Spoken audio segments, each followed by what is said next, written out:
ভারত নিজের স্বার্থ হাসিলের জন্য বাংলাদেশের পাহাড় অশান্ত করে রেখেছে, এমন মন্তব্য সাবেক সেনা কর্মকর্তাদের। তাদের অভিযোগ, দেশের 3 পার্বত্য জেলাকে পূর্ব তিমুরের মতো রাষ্ট্র বানাতে চায়।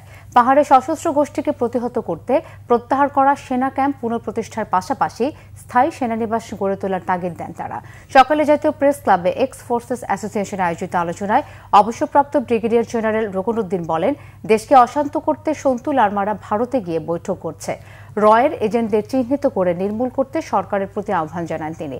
পাহাড়কে অস্থির করতে বিভিন্ন এনজিও নারীদেরকে সেনাবাহিনীর সামনে ঢাল হিসেবে ব্যবহার করছে, এমন অভিযোগও তাদের। অন্য সেনা কর্মকর্তারা বলেন, 2024 সালের সেপ্টেম্বর থেকে এই পর্যন্ত ইউপিডিএফ এবং জেএসএস এর মধ্যে অন্তত 21,000 রাউন্ড গুলি বর্ষণ হয়েছে।